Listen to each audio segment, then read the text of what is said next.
the biggest challenge that our staff faces today, and that I think folks working with our particular population have to deal with, is having the true understanding that these are adults who have the free will to live their life however they want to.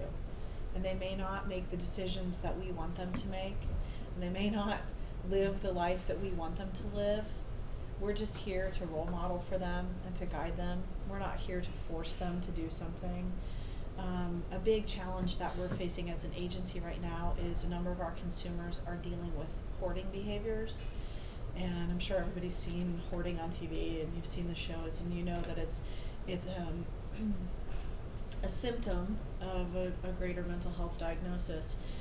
But it is challenging for case managers and direct care staff who are working with somebody to understand, why can't you just clean it up and throw it away? You know, it really becomes frustrating when you're trying to help somebody stay in an apartment and they're, you know, inches from eviction because they have all this stuff that you can't just get rid of for them. You can't just throw it out and help them go through it. It's a big process. So I think one thing, you know, I know that our staff really struggles with that whole concept that, you know, this is an adult, this is their life, this is their apartment.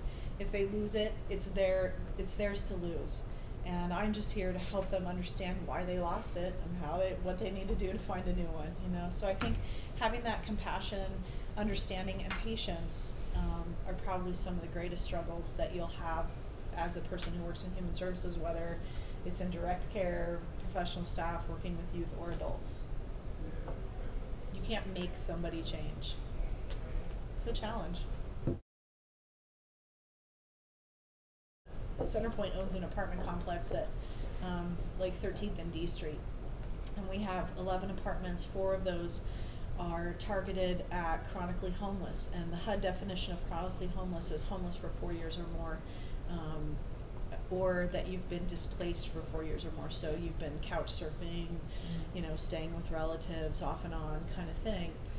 A lot of times folks who are chronically homeless have been living at the Mission or under a bridge or couch surfing, lose track of independent life skills. They don't know how to clean. They don't know how to, you know, keep your shower from getting moldy. They don't remember to always flush the toilet as much as you should, kind of things. And our poor maintenance staff, you know, comes into my office and they are just like, I don't understand why I have to constantly go into so-and-so's apartment and deal with such and such, and, you know, why can't that case manager just make them blah, blah, blah. And so I have to always have this conversation about how the case manager can't make anything.